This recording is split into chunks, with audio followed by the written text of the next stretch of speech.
Ai, Maria, che fatica, oh. Aria Che santa, oh. unto che l'è anche, oh. Pensa a te che tanti anni fa, ma tanti, Tanti tanti. Tanti.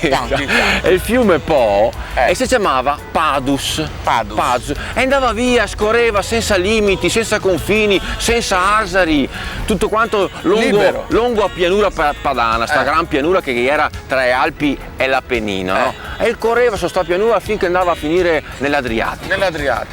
E che in quel tocchettino di terra dove che non vi era sto fiume, vi era sta città. Cos'è nata Una volta gli chiamava Padua, come Padus, che era il Po, no?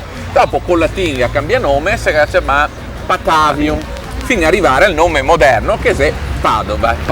E pensa che c'è tanta gente che pensa che invece Padova deriva da palude, perché gli dice che era attaccata a palude, ma non è possibile sta roba qua, perché pensa che tutta quanta la pianura padana gli era praticamente tutta quanta una palude, capito? Quante città che avrebbero dovuto male in questa maniera? Un sacco di città si chiamava così. Scusa, ma come sai che ti fai sapere tutte quante queste robe qua? Chi sei che te È il nonno. È il nonno, caro mio. E il nonno mi diceva sempre: ti bisogna che ti impari, caro. Studia. Studi. Ricordate che bisogna sapere. Parno sapare. Se non te vuoi sapere, anche dopo mi nonno mi diceva, l'amor non si Vieni avanti, te l'ho detto che adesso è proprio questa. Dai, vediamo se sei giuste le misure. Qua fa 2,25 fa, 2,25. Allora dire che è questa. Ed è questa, sì, sì. Ciò.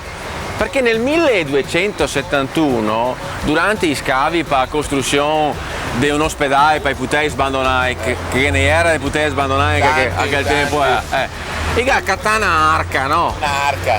Guarda qua.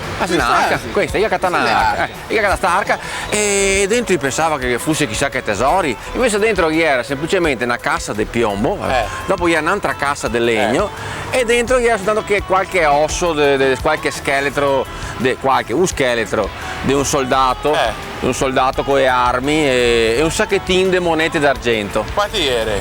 30 monete. Io pensava che fosse chissà che tesori, invece... Piuttosto che niente, va bene anche a quelli. Sì.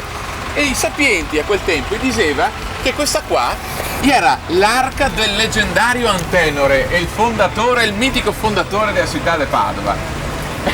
E aveva messo davanti qua una volta che era accesa, al Cesa di San Lorenzo. Io aveva messo davanti a Cesa. Che dopo a Cesa è cascato e ha buttato su. Ma l'arca è resta e sei ancora qua come che avete adesso. Solo che non tutti quanti sa che il soldato che gli era dentro non gli era Antenore. Ah no? Oh, E chi era? è una fiaba, è una leggenda. E chi era? In realtà egli era un soldato che comandava delle truppe tedesche oppure ungheresi, poveretto, capito? Un mercenario. Solo che hanno altri padovani, mi piace pensarlo così, come che racconta leggenda, come è il mitico Antenore. Fanno avanti il Antenore. Antenore. E basta, e non queste storie. Tu qua lei è Antenore. 1000 anni prima di Cristo e 431 anni prima di Roma. Vedi.